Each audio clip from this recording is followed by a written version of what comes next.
Hey guys, this is Rohit Kumar. आज हम पढ़ने जा रहे हैं head loss due to sudden contraction. इससे पिछले का video head loss due to sudden enlargement के बारे में अगर नहीं पढ़ा है तो पहले जाकर वो वीडियो देख ली, क्योंकि उसी की डेरिवेशन यहाँ यूज होने वाली है। तो दोस्तों, इस वीडियो में हमने एक सिलेंड्रिकल पाइप ली हुई है जो कि एक छोटे सिलेंड्रिकल पाइप से जुड़ी हुई है। तो जैसे कि आप देख सकते हैं, पहला हमने एक बड़ा सिलेंड्रिकल पाइप लिया है जिसकी डायमीटर बड़ी है, और उससे एक छोटी सिलेंड्रिकल पाइप जुड़ी हुई है जिसकी डायमीटर छोट है।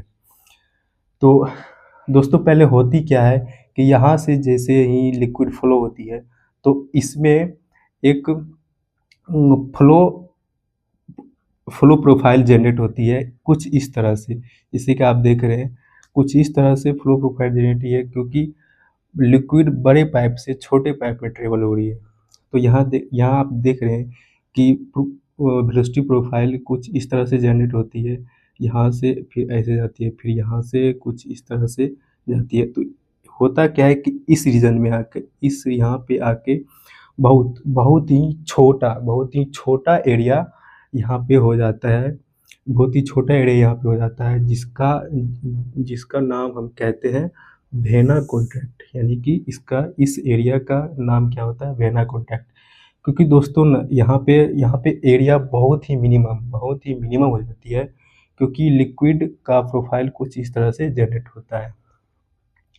तो यहाँ पे होता क्या है, यहाँ पे फ्लो एरिया, यानी यहाँ जो एरिया है, इस रीजन में जो एरिया, इसका नाम होता है फ्लो एरिया, जो कि मिनिमम हो जाती है। क्योंकि इसमें हेड लॉस, यानी कि डायमीटर चेंज होने पे हेड लॉस आती है। हेड लॉस होने के कारण इसका एरिया बहुत ही मिनिमम हो जाता है। तो यहाँ कहानी यहाँ तक नहीं होती है, इसके आगे भी होती है। इसके आगे क्या होती है कि दोस्तों, इसके आगे देख रहे हैं कि आप फ्लो जो है थ्रू आउट मतलब लीनियर होगी। कहने का मतलब कि एक जैसा यहाँ पे फ्लो होने वाला है इस एरिया के बाद। तो होता क्या है कि यहाँ पे पहले तो वेना कॉन्टैक्ट एरिया फॉर्म हुआ, फिर इसके बाद जो यहाँ पे वेना कॉन्टैक्ट एरिया फॉर्म होने के बाद फ्लो जो है अपने यूनिफॉर्म में आती है। तो यहाँ पे एक एक्सपेंशन हो जाती है, यानी कि फ्लो अपने यूनिफॉर्म मोशन में आने के लिए डायमीटर फिर चेंज करती है, अपना डायमीटर फिर चेंज करती है। तो जैसे कि आप देख रहे हैं, इस रीजन में जो एरिया फॉर्म होता है उसको मैंने सीसी रीजन लिया है, और जिस रीजन में डायमीटर बड़ी होती है उसको मैंने टू रीजन से दिखाया है। पहला का एरिया मैंने 1 रीजन में लिया है जिसकी डायमीटर बड़ी है इस दोनों से। तो चलिए, समझने वाली बात बस यही थी कि यहाँ पे वेना कॉन्ट्रैक्ट फॉर्म होती है, फिर उसके बाद फ्लो जो है यूनिफॉर्म हो जाती है, और यहाँ पे एक्सपेंशन होता है। तो चलिए देखते हैं आगे। तो अब loss of head due to sudden contraction, यहाँ पे कॉन्ट्रैक्शन का हम देख रहे हैं। तो सडन कॉन्ट्रैक्शन से कितना लॉस होगा, क्योंकि जब फ्लो करती है तो लॉस तो हो गई। तो कितना लॉस होगा? तो लॉस ड्यू टू जो एरिया कॉन्ट्रैक्ट हुआ, वेना कॉन्ट्रैक्ट के कारण जो लॉस हुई, प्लस उसके आगे क्या हो रही है, उसके आगे हम देख रहे हैं कि एक्सपेंशन हो रही है, एरिया में एक्सपेंशन हो रही है। तो लॉस ड्यू टू इनलार्जमेंट। तो दोस्तों यहाँ पे जो लॉस हुए ना, वो लॉस इतनी छोटी होती है, इतनी मिनिमम होती है कि उसको हम नेग्लेक्ट कर देते हैं, यानी कि उसको हम नेग्लिजिबल कर देते हैं, उसको हम कंसिडर नहीं करते। क्योंकि आप देख रहे हैं कि एरिया बहुत ही मिनिमम, यहाँ पे वेना कॉन्ट्रैक्ट जो है बहुत ही मिनिमम एरिया फॉर्म करता है। तो जिसके कारण लॉस को हम नेग्लिजिबल कर देते हैं, उतना हम कंसिडर नहीं करते हैं। लेकिन हम इनलार्जमेंट, उसके बाद जो एक्सपेंशन होती है उसमें कुछ लॉस आती है तो उसको हम कंसिडर करते हैं। तो इसीलिए हम loss due to vena contract को नेग्लिजिबल कर देते हैं, क्योंकि उसमें लॉस बहुत कम आती है। तो आगे हम नेग्लिजिबल करेंगे तो आगे क्या बच जाएगी? तो loss due to sudden contraction को हमने HC से डिनोट किया है, इसको मैंने नेग्लिजिबल कर दिया हमने। फिर लॉस ड्यू टू इनलार्जमेंट यानी बोलिए या एक्सपेंशन बोलिए, उसको हमने पिछले वीडियो में HE से डिनोट किया था। तो वो जाके आप पहले चेकआउट कर लीजिए।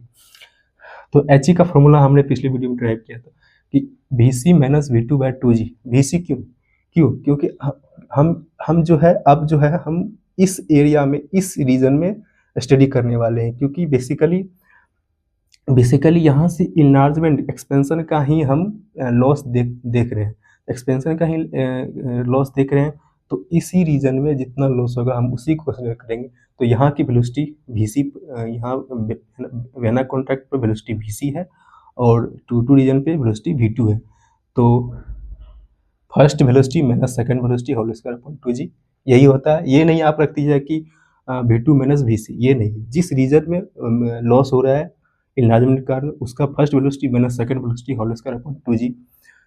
यहाँ से हम V2 कॉमन लेंगे, V2 को हमने बाहर किया है, तो V2 जैसे बाहर हो गई तो V2 होल स्क्वायर बाहर होगी, होल स्क्वायर बाहर हुई है। अंदर में बची है VC upon V2 minus 1 whole square.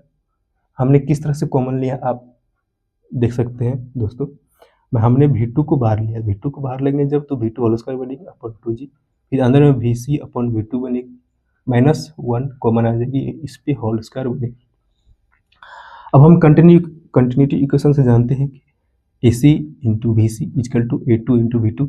यहाँ पे AC VC क्या है दोस्तों, यहाँ पे AC VC है contact area, velocity area, region 2 का एरिया और वेलोसिटी रीजन 2 का। तो यहाँ से हमें चाहिए VC अपॉन V2, तो हमने VC और V2 को एक साइड किया है, सब्जेक्ट बनाया है। तो यहाँ पे आगे चल के बन गया A2 अपॉन AC। इसको हम लिख सकते हैं 1 अपॉन AC अपॉन A2 लिख सकते हैं, इसको 1 इन्वर्स करके। हमने 1 अपॉन AC अपॉन A2 को CC नाम दिया है। CC, जहाँ पे CC क्या है, कोफिशिएंट ऑफ एरिया कॉन्टैक्ट।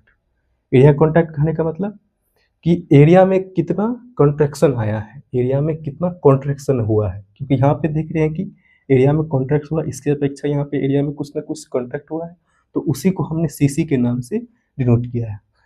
और CC की होती है वैल्यू क्या, कि contract area upon actual area. जो कॉन्ट्रैक्ट एरिया हुई है बाद में, जो पहले जो एक्चुअल एरिया थी उसका रेशियो को CC का, तो यही होती है CC। यहाँ से हम CC की वैल्यू डायरेक्टली हम HC में पुट करने जा रहे हैं। तो V2 whole square upon 2g into 1 upon CC minus 1 का होल स्क्वायर। आप देख सकते हैं VC अपॉन V2 की वैल्यू 1 अपॉन CC आई थी, हमने उन्हें डायरेक्टली यहाँ पे पुट कर दिया है। तो ये जो 1 अपॉन CC माइनस 1 का होल स्क्वायर होती है दोस्तों, ये इसको हमने K से डिनोट किया है, इसको हमने K से डिनोट किया है। तो जहाँ पे K होती है 1 अपॉन CC माइनस 1 का होल स्क्वायर, एक्सपेरिमेंटली पाया गया है कि CC यानी कि कोफिशिएंट ऑफ एरिया कॉन्टैक्ट की वैल्यू 0.62 पाया गया है।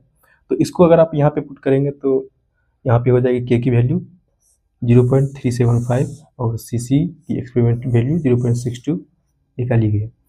तो यहाँ से HC हो जाएगी, head velocity to contraction 0.375 whole square upon 2g। तो इसको आप ध्यान में रखेंगे दोस्तों। और अगर CC की वैल्यू गिवन नहीं है, यानी दी हुई नहीं है, तो HC हो जाती है directly 0.5 V2 whole square upon 2g।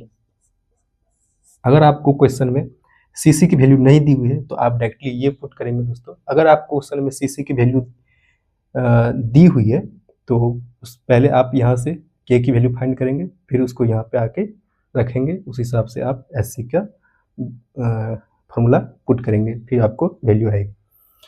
तो दोस्तों यहीं इस वीडियो में यहीं तक। होप है कि आपने ये वीडियो अच्छे से सीखा होगा। तो मिलते हैं, तब तक के लिए धन्यवाद।